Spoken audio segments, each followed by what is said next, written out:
Rasulullah menjawab, "Diperlihatkan kepadaku hari akhir ketika semua manusia dikumpulkan di padang mahsyar. Semua nabi dan rasul berkumpul bersama umatnya masing-masing, kemudian masuk ke surga. Ada salah seorang nabi dengan membawa pedang, tidak memiliki pengikut satupun, masuk ke dalam surga. Dia adalah Sam'un."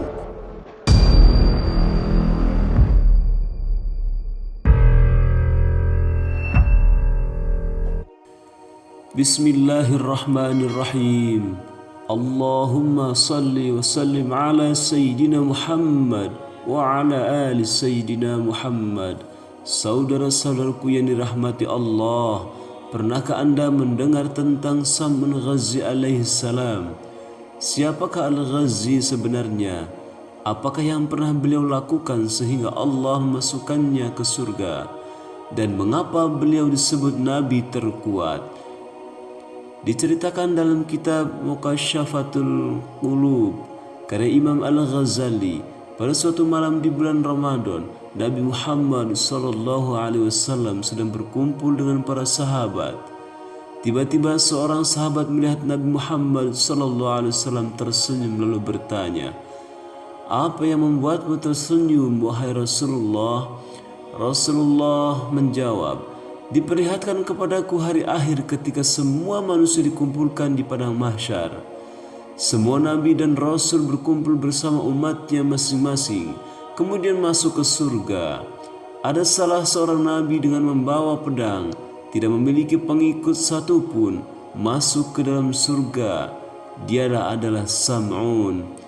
Sam'un alias Samson alias Simson dalam bahasa Ibrani merupakan salah seorang nabi dalam ajaran agama Islam yang dikenal dengan nama Sam'un Ghazi alaihi salam. Beliau adalah orang yang memiliki kekuatan super luar biasa dan tak terkalahkan. Allah Subhanahu wa taala memberikan mukjizat kepada Nabi Sam'un yang bisa melunakkan besi, memutus rantai yang besar, serta merobohkan istana.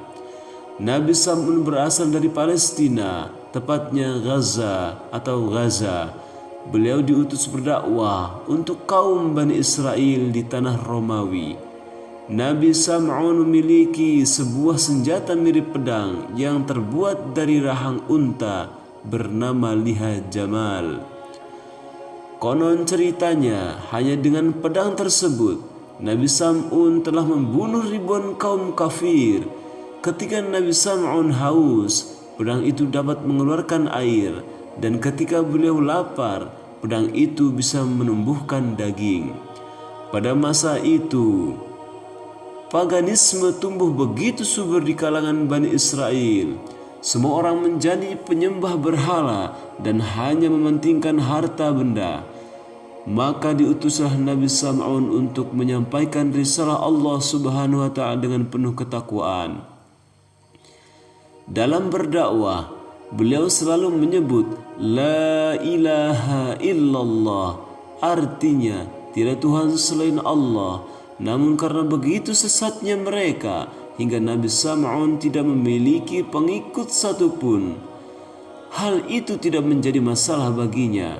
Dengan ketangguhan dan kekuatan yang dimiliki, Nabi Sam'un terus menentang penguasa pada waktu itu bernama Raja Israel. Nabi Sam'un Ghazi selalu menangkan pertempuran melawan kaum kafir dan tidak pernah kalah. Kaum kafir sampai ketakutan dibuatnya, hingga akhirnya Raja Israel memakai cara-cara licik untuk menaklukkan Nabi Sam'un. Sang raja mengadakan sayembara kepada siapa saja yang berhasil mengikat dan membawa Nabi Sam'un ke istana, maka akan diberikan imbalan emas dan permata yang sangat banyak. Raja kemudian mempunyai ide untuk menawarkan hadiah kepada istri Nabi Sam'un. Raja lantas memberikan penawaran kepada istri Nabi Sam'un, "Maukah kamu menaklukkan suamimu dan membawanya ke istana? Atas keberhasilanmu kelak akan diberikan imbalan berupa emas dan permata yang berlimpah." Tergiur akan penawaran sang raja, maka istri Nabi Sam'un pun menyanggupinya dan berkata, "Baik Raja, saya siap." Kemudian oleh raja diberikanlah tali untuk mengikat tubuh Nabi Sam'un. Percobaan di hari pertama, sang istri menunggu Nabi Sam'un yang sedang sholat. Namun karena terlalu lama, akhirnya sang istri mengantuk hingga ketiduran. Hari berikutnya ketika Nabi Sam'un sedang tertidur, sang istri kemudian mengikat badannya.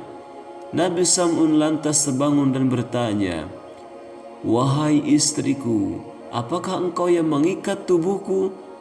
Aku hanya mencoba, seberapa kuatkah dirimu?" Sang istri menjawab. Kemudian tanpa kesulitan tali itu diputus Nabi Sam'un dan terlepas dari tubuhnya. Percobaan ketiga pun menemui hal yang sama. Karena selalu tidak berhasil, akhirnya sang istri menggunakan strategi rayuan.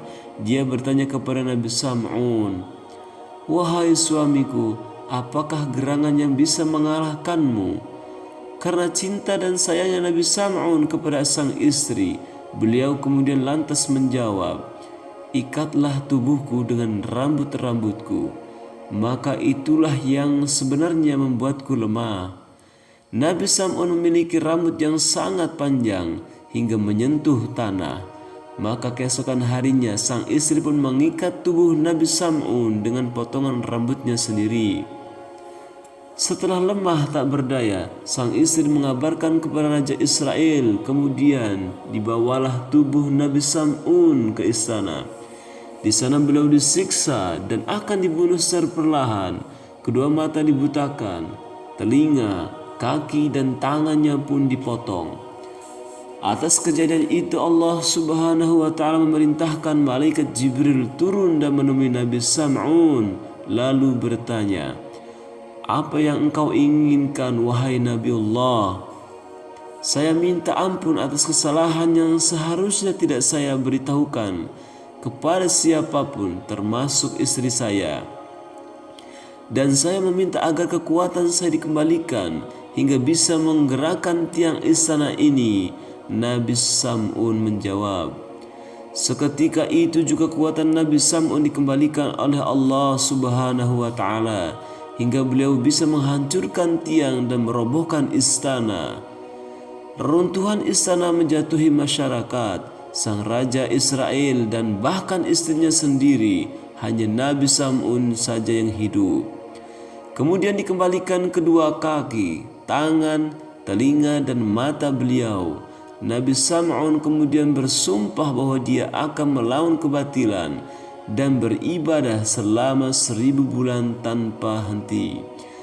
Setelah mendengar kisah Nabi Sam'un al-Ghazi alaihissalam, banyak sahabat Nabi Muhammad SAW yang terharu dan meneteskan air mata.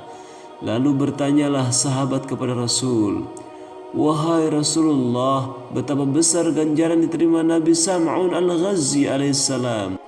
Beliau memberantas kebatilan selama 1000 bulan. Malamnya beliau beribadah dan siangnya berpuasa serta berjihad. Sedangkan kami yang lemah ini tidak mampu melakukan ibadah itu." Nabi Muhammad SAW kemudian terdiam sejenak. Di saat itu turun wahyu dari Allah Subhanahu wa ta'ala, surat Al-Qadar ayat 1-5 sebagai berikut. A'udzu billahi minasyaitonir rajim. Inna anzalnahu fi lailatul qadr wa ma adraka ma lailatul qadr. Lailatul qadri khairum min alfi syahr. تنزل الملائكة والروح فيها بإذن ربهم من كل أمر سلام هي حتى مطلع الفجر. Rasulullah kemudian bersabda, "Burulah malam Lailatul Qadar ini.